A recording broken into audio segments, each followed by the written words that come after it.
Hey everybody, Cara here from Perspective-Based Parenting on a really snowy Vermont morning in March. So really the world is just turned upside down in total now. So today I really want to talk about something super important. It's not where I thought I was headed today. I was going to dig deeper into the choices piece and give you categories of choices and all that, but it's super technical, and there's plenty of time for super technical. And if you need that support ASAP, please, hit the contact button on the Facebook page, or, schedule a call with me. All of that is totally doable. But today I feel like we've been in this now for a week, right? It's getting real. The novelty is worn off. The honeymoon period is over. 24/7, 7 days a week, we're here. We've done it. And how many of you have thrived within it, and how many of you have managed to survive it? If you're in the latter category, I feel you. I get it. Whew. The inability to just scoop those kids up and throw them in the car and bring them to a gym or to a play date or to a music class or gymnastics, or like some of their outlets, some of the things they're just really used to doing, that allows them to come back and then be calm enough to have that nap and reset. They're not there. That's all on us now. It's hard.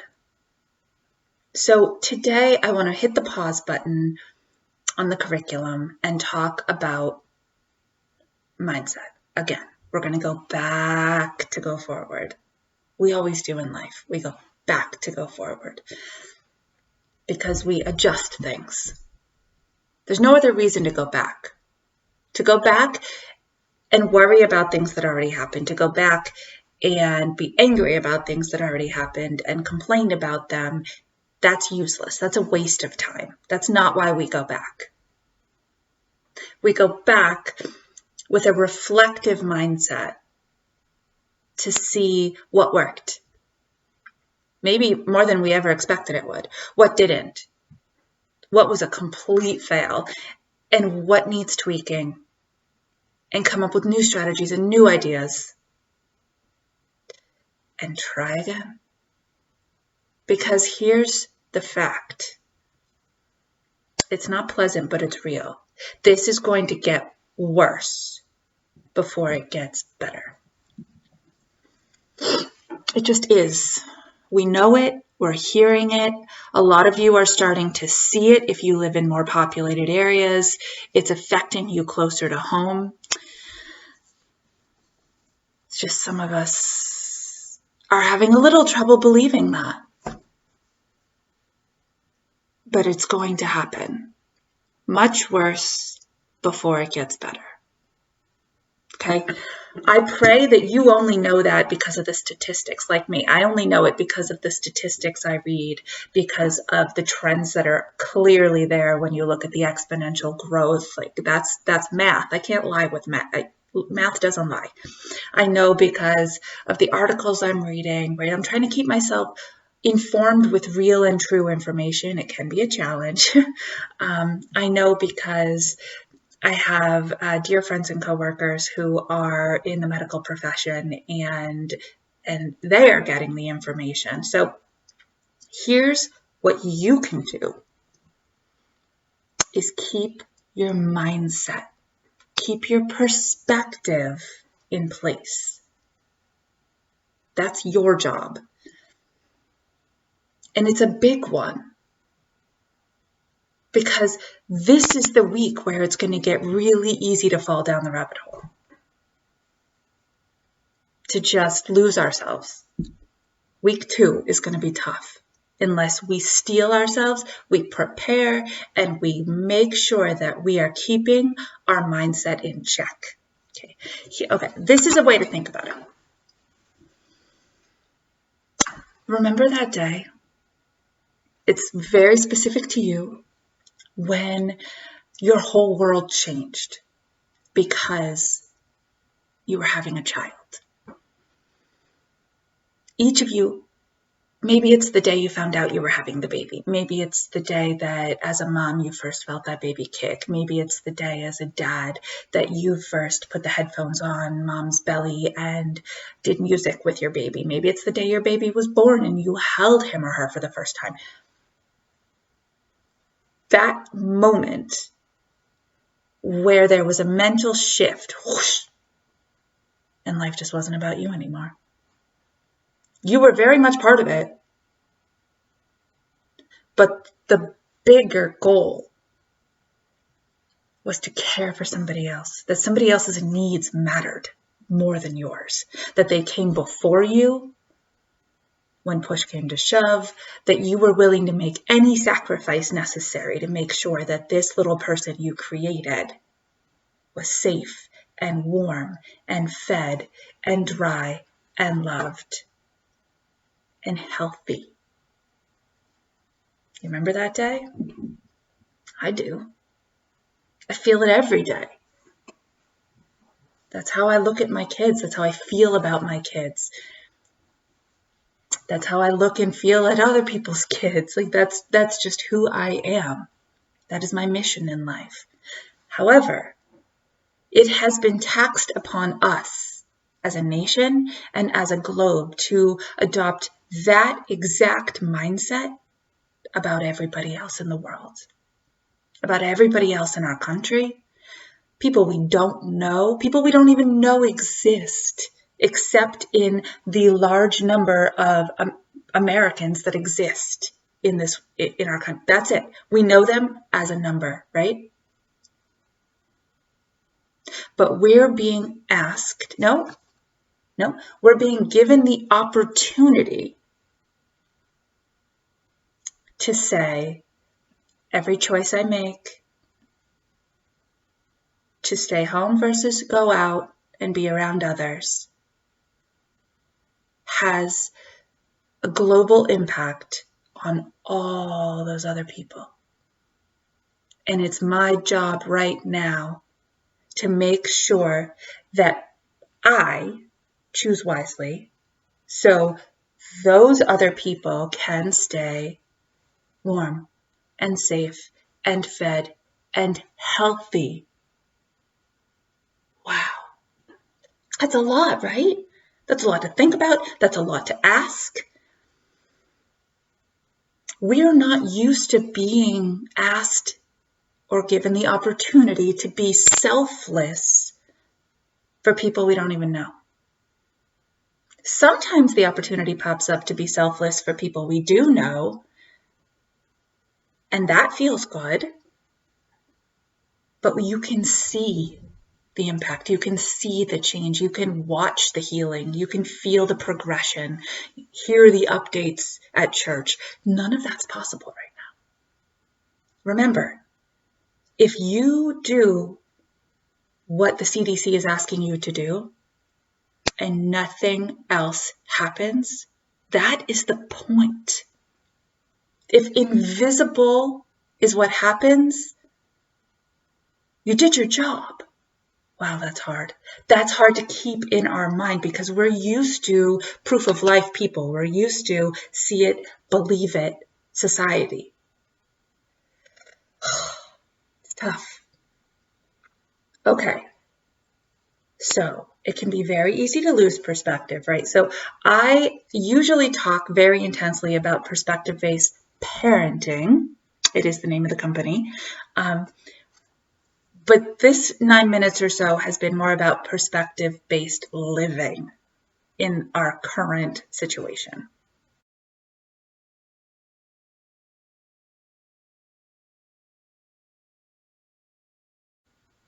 With that mindset on, you are better prepared to tackle this next week of parenting in your home with all the new guidelines and all the new restrictions and all the new stuff that's happening. So one of the things that is vital for any of this to be a success is that people have empathy and compassion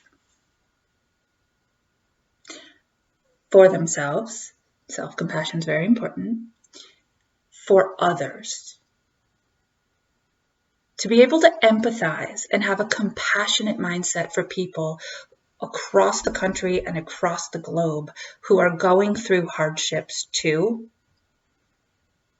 is crucial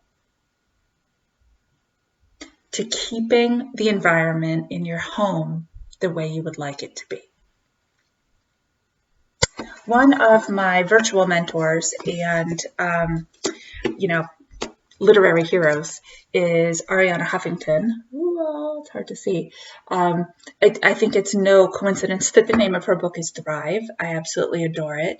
And I want to read you a small section on empathy because it is so important that you understand the different ways that empathy plays. There are 3 different types of empathy: cognitive empathy, emotional empathy, and compassionate empathy. What? Now there's 3 different types? Oh, good gracious. Cognitive empathy, which is knowing how someone else is feeling or thinking, is step 1. Okay, we know everybody's feeling scared. We know everyone's thinking that the world might be coming to an end. All right. Emotional empathy is when we actually feel what another person is feeling. So, for example, cognitive empathy is us being aware that everybody in the world is going through this similar struggle right now. But we can still go on with our day and then not give that a second thought.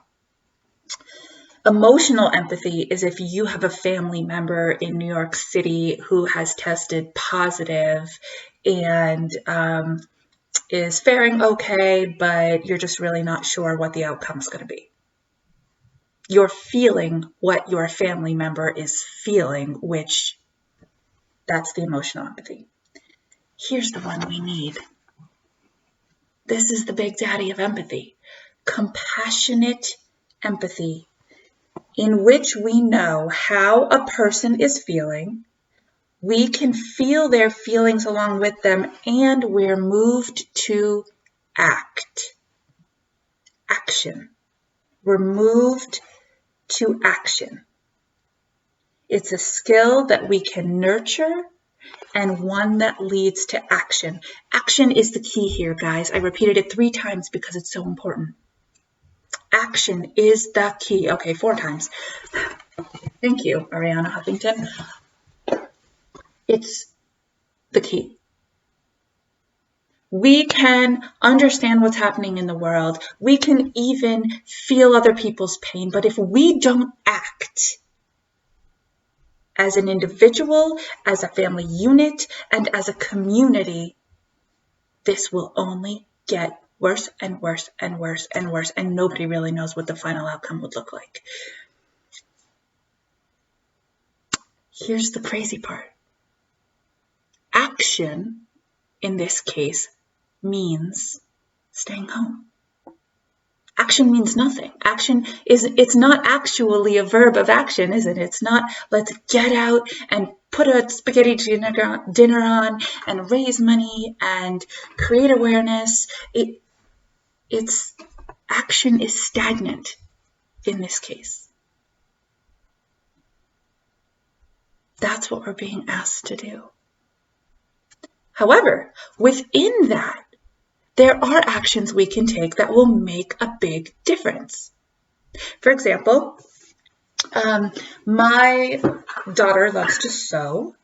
I'm not so great at it, but I can do it. And one of the current crises in medical systems across the country is that they are running out of masks for providers and caregivers, doctors and nurses. They're running out of the masks that they need in order to keep them safe. And so their solution has been to wash, sanitize, and reuse the masks. Well, that can only happen so many times. And so there is a push, Everybody's at home. Why not bust out your sewing machine and make some CDC approved fabric masks that go over the official mask, and then they don't have to wash and sanitize the other one over and over and over and over.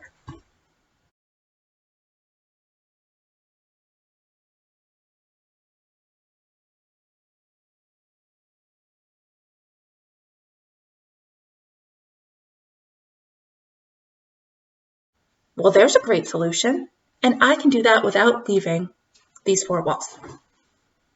I'm part of the greater good. My daughter is learning how to be a compassionate empathizer by doing it too. You see the opportunity there? It's pretty cool. Not complaining, not whining. We're doing something, even though we're not going out in the world to do it. Okay. So, tomorrow, I'm going to leave you with that today. It's enough. I'm out of time. I want you to chew on it, think about it, sleep on it, watch yourself throughout the day as you interact or whatever's happening in the house, and you start to spiral down that rabbit hole and pull yourself back. That's today and tonight. Tomorrow, we're going to go back to go forward. We're going to review and reflect on the last week and all the categories we talked about. I'd love for you also to be thinking about what worked and what didn't. And I'm going to leave you with this. If you see this behind me, this is my vision board. I'll put up a picture of it so you can see it more clearly.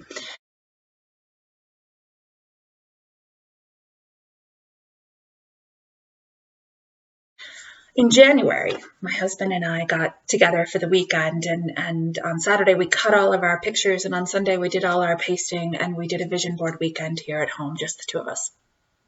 And we've done it before with groups, but this year we did just the two of us in our home, and it was amazing to see what was up there. Like what type of dreams we had for ourselves and for others and our family unit for this year, coming year, and the ones that followed. And check out what's on mine. My heart mission has always been rediscover the lost art of human interaction because we were losing it. And right underneath that, you see it says, heal a parent-child relationship.